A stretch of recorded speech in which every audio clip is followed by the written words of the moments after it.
Welcome back to Art for O.U.R. This is Dan Preece. I grew up on a farm in Utah, and we never had bees. We didn't keep bees, but obviously I was out in the outdoors a ton, and I always found bees fascinating and scary. Didn't really understand them that much. And when I finally got my own place, at some point I ran into this advertisement for these flow hives, which are pretty awesome. Um, I don't know if you've ever seen them before, but the bottom is just a regular bee box, beehive, and the top has got this really cool network of plastic sheets that make up the honeycomb. And you put a little lever in there and twist it, and half of it goes one direction, half of it goes the other way, and it breaks the comb and allows the honey to flow out of a spigot, like you can see here. And you can collect it. You'll notice I wasn't even wearing a bee suit there. The bees hardly even know or care you're there as long as you're gentle. Anyway, it's been a fun project. I'm not much of a beekeeper. I've had to replace the hive a couple of times when they decide to move out or they all die for different reasons. I've been trying to learn better, but at some point, you'll notice in those photos that they built this honeycomb up inside the roof of that hive where they weren't supposed to, and that hive left. They swarmed and took off for whatever reason one year, and so I needed to clean up the hive, and so I kept a bunch of that honeycomb and thought one day that's going in a project. So there you are. I always have these funny thoughts that one day some archaeologist is going to find my projects and be like, oh great, there's DNA preserved inside resin, like on Jurassic Park when they find mosquitoes in the amber, Anyway, there's some honey here if you want some. There was little bits of larvae, little bits of honey, and different things in different parts of the honeycomb, so it is preserved in there quite well. The interesting thing about honey is it's a really good preservative. It kills bacteria. That high sugar environment actually is quite a good preservative. This is a piece of wood from my brother Trulin. He donated a whole bunch of walnut. It's black walnut as far as I know, and it's just got some wonderful grain to it. Much more structural integrity than some of the woods I've been using in the past. My goal is to never buy any wood and spend anything on that, just to use what I've got around or whatever's been donated, and this is one of the better bits that has been donated.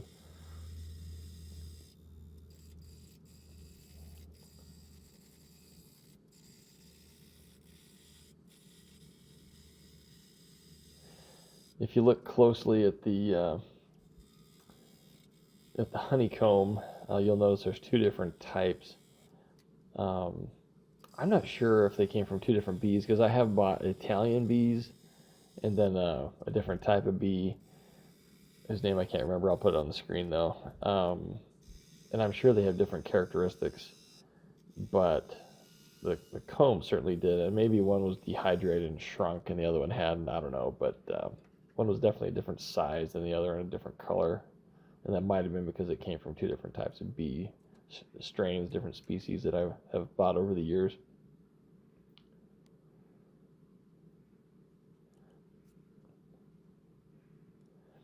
Funny thing is if I had put the money that I've put into the flow hive and buying bee colonies when they die or take off into just buying honey, I'd be much further ahead. But that's a hobby, right? That's kind of the point of a hobby. Spend an unholy amount of money so you can have fun and learn something interesting. Shouldn't be profitable necessarily, but that of course was the dream, is to have self-producing hive. Maybe I'll get there. I've been learning about the location of where the hive should be and what they need in the winter time. Here in Utah it can get pretty cold, and so I've been trying to figure out how to manage them. Lots of people do it. I have a neighbor that does it, and somehow he manages to keep most of his hives alive, but he does say that about a third of his die every year, despite his best efforts. So there's that.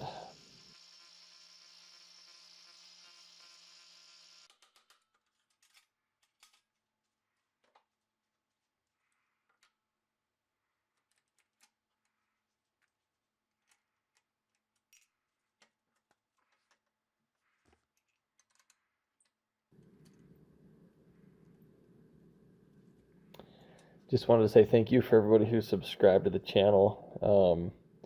We crossed the 35,000 subscribers recently. That's amazing. And I also wanted to say thank you to those who've humored me watching my photography and drone and time-lapse videos. I've got all kinds of interests, and I wanted to share those. They haven't been super popular, so the folks that did watch them, thank you. It just, I don't know, see something cool or beautiful, and I want to share it. And I know a lot of you came for woodworking, but there you are. You get that from time to time as well.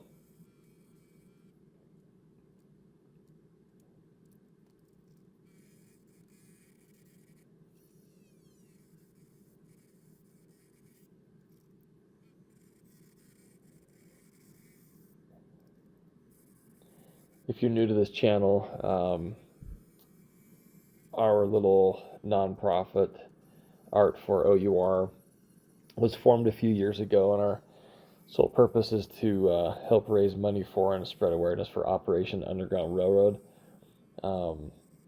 We just had one of our best months ever. I think we're up to 100 and almost $120,000 we've been able to raise and donate to them, as well as get the word out. We've had almost 5 million views on this channel, fair amount of traffic on our website.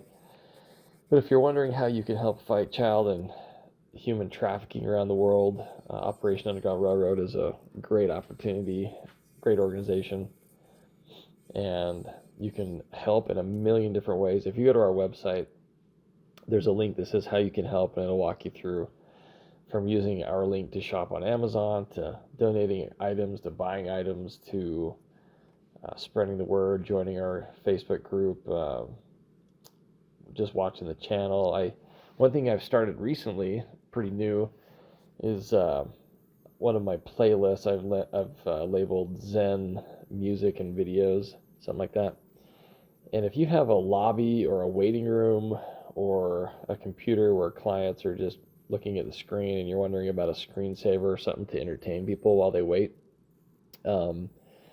if you pull up YouTube, search up our channel and click on that playlist and hit repeat, it'll play some pretty benign, cool looking scenes from nature that I've shot with my drone and video and that.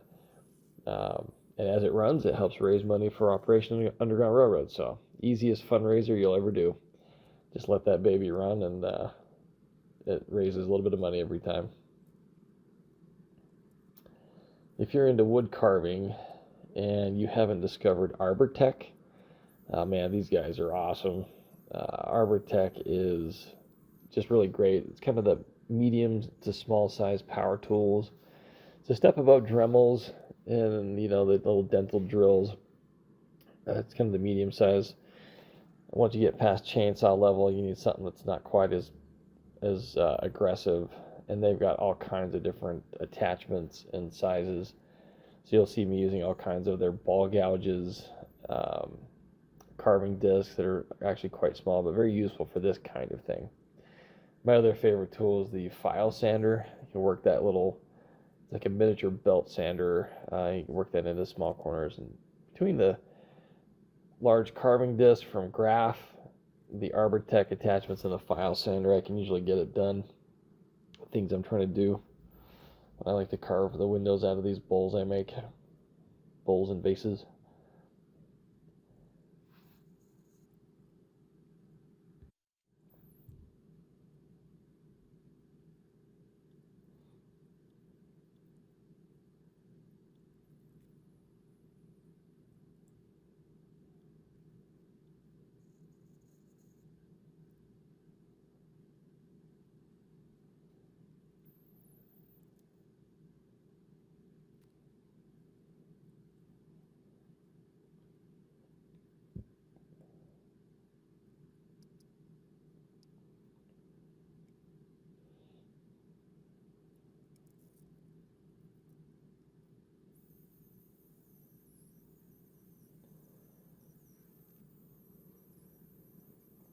you'll notice the different colors and sizes of the honeycomb. It's different. I think it's from two different bee colonies, but I'm not so sure. It may be that one was sitting there a long time and got dehydrated. I kind of put them in my garage for a long time before I got to this project, and Utah's a very dry climate, so who knows? I'm sure the wax can shrink a little bit, but I thought that was interesting. Kind of gave the piece some interest. I was pretty happy in the end that, with one exception, every bit of this survived. I was afraid that while I was turning and perfecting the piece, I was going to run out of the thickness of some of these combs, and I think I came through it completely only one time, but I was happy to see that it thinned out quite a lot so you could see the actual honeycomb texture and shape, and that's pretty cool. This is one of those pieces that if you stick under a lamp or under a light, it just looks awesome. Some of my projects I've stuck a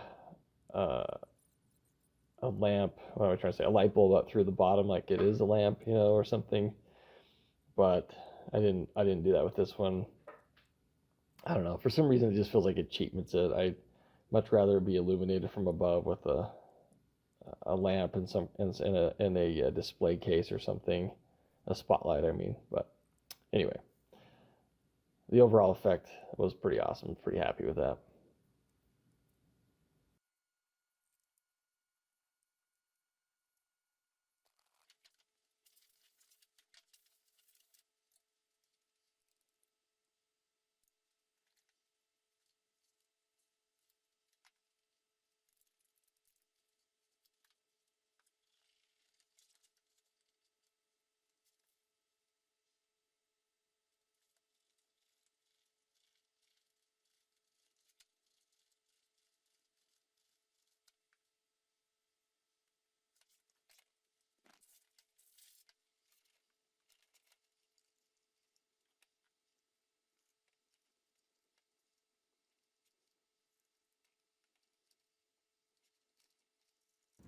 One of the challenges with these weird pieces is how do you fill every corner and crevice with resin without just sticking it in a big bucket and wasting a ton of resin, which is quite expensive.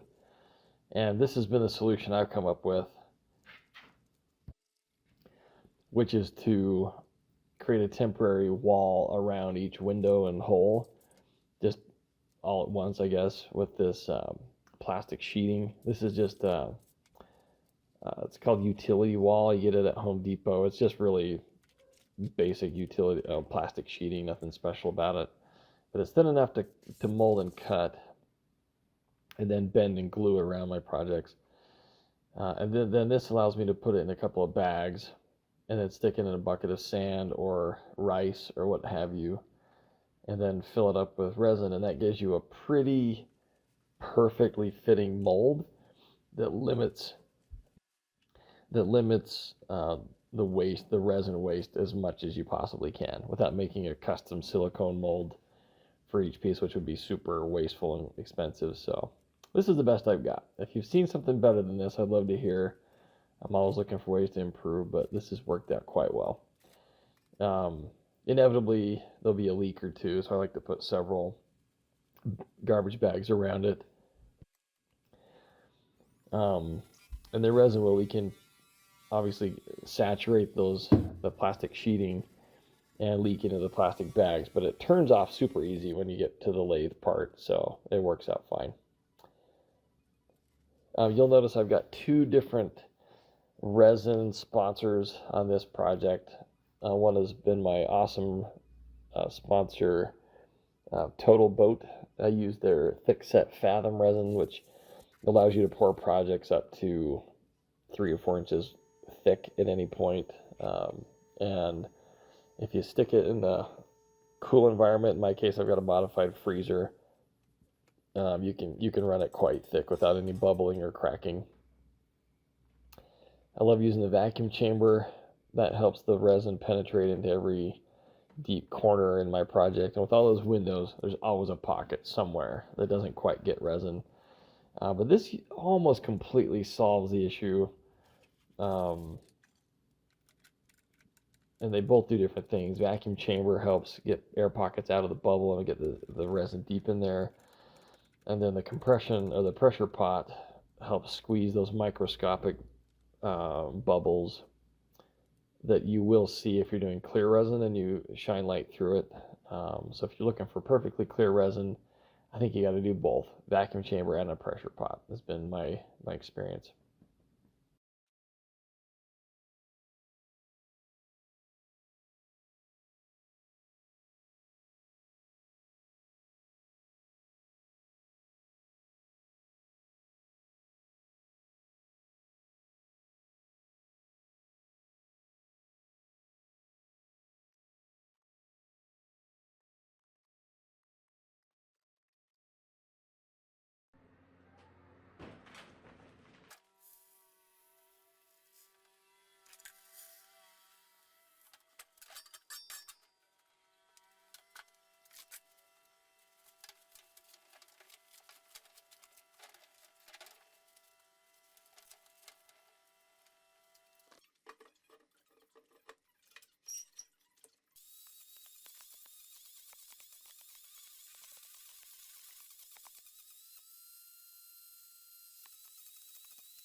I usually give the vacuum chamber about an hour or two to run. By then, the bubbling is mostly stopped. Never completely stops unless all you're doing is just the resin itself. But if it's in a project, there's always something bubbling. But for the most part, it cools off after about an hour or two. This deep fathom resin, I'm sorry, thick set fathom resin by Total Boat takes a couple of days to set up, 2-3 days, depending on the ambient temperature and how much resin you've used and everything. Um, so I just stick it in the pressure pot and let it run for days and days until it's done. So I've picked up a couple of toys since the last time I did a project. I had been using the simple hollowing system, that red arm mechanical arm tool system, for quite a while, and it was fine. It did well. The problem with me is I'm always pushing things to their limits. these, these projects, when I've got the resin finally poured, I mean, that thing's much bigger. It's like a beach ball. It's much bigger than a basketball, and it's heavy. It's 20-30 pounds, maybe more. Sometimes I can hardly lift the thing. And that simple hollowing system is fine for smaller projects that are a little lighter weight. But I was beating the living crap out of it, and I needed something more. So my friend Thomas, who will be joining us on this channel, I hope in the future, recommended this advanced hollowing system. I'll put the website up there on the screen. And this thing is an absolute beast. I kind of laughed when it showed up in the mail because I could hardly lift the bar. I mean, it's like, I'd have to weigh it, but it's like 70 pounds and long. And so I had to extend my lathe out as far as it could go. I use the Laguna 1836. And as long as the tool rest is as far back as it goes and the headstock is as far back as it can go, it's fine. It fits fine. But I had to expand things the way I was using it. And their approach is that the bar is solid steel. There's two bars welded together so it can't rotate even though it's round. And the weight itself is a huge factor for stabilizing. It uses it all bolts onto the lathe bed, no problem. But they have their own steady rest. I already had one, and my steady rest is worked just fine. But they have their own tool rest that you can see me fiddling with here, and that's awesome. It's got a little peg in there that keeps you from wandering onto the far side of where you're turning. And between the two of them, and how long this bar is and how freely it can move in there, it's not only easy to use as far as it being free um, to slide around despite its weight. Once you get it balanced, it's super easy to manipulate, but it's super stable. Oh my gosh, this thing's a dream.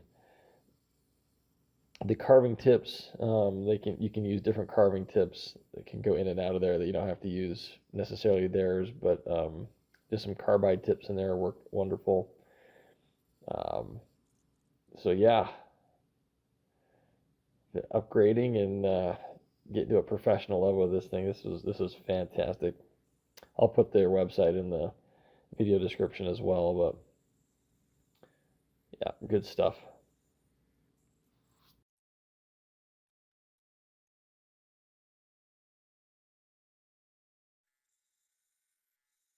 Two other sponsors have joined the fight here, or my fight against child trafficking, but supporting my channel, I should say.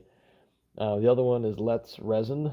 On this project, you'll see their tabletop coating resin I use. And this is what I use to coat the outside of the bowl. And this was awesome. Um, you coat it on there, you get a perfect glossy finish. I think a couple of coats in that, and you're into absolute perfection there. Dries hard, protects things, and you get a perfectly glossy finish. What more can I say? It's fantastic. Let's Resin has committed to donating $100 a month to what we're doing to our fundraiser, which is amazing. Plus resin, so they're an awesome sponsor, and happy to use their stuff. Um, you're also going to see a demonstration of a laser printer. I haven't messed with these ever before, and I'm very excited about it. This one was donated by Acme R. I'm not sure how you say it. ACMER. Um, it's a laser printer. I'll put the specs on the screen and in the video description. But this is a big one. You could engrave a very large object with this. I had to put it on stilts because my vases and that are a bit bigger than what pretty much any laser printer is designed for, unless you're going professional. Um, but other than getting it up to height, this thing worked flawlessly. Um, you can do engraving or cutting, depending on the level of power you put the settings on. But I was experimenting on some pine wood, and you could cut a fairly thick amount of it or just engrave deeply. But pretty much any surface you can work on. All you need is an image, um, a black and white JPEG or some similar image to work with in their software, and it works like a dream. So I'll let you witness that. I'm kicking around a few ideas of how I can use this thing in my projects in the future. But I really like the quality. I was able to put our Art for O.U.R logo on there, which was awesome, and a little safer than burning up my brand or heating up my brand and thinking I'm going to light my shop on fire. so, so I'm very excited about this and appreciate Acmer for donating this, sponsoring this. So anyway, thank you for supporting my project and my work. Take a look around the website. Run that Zen playlist in your lobby if you've got one. And I'll see you on the flip side. Have a great one, you guys.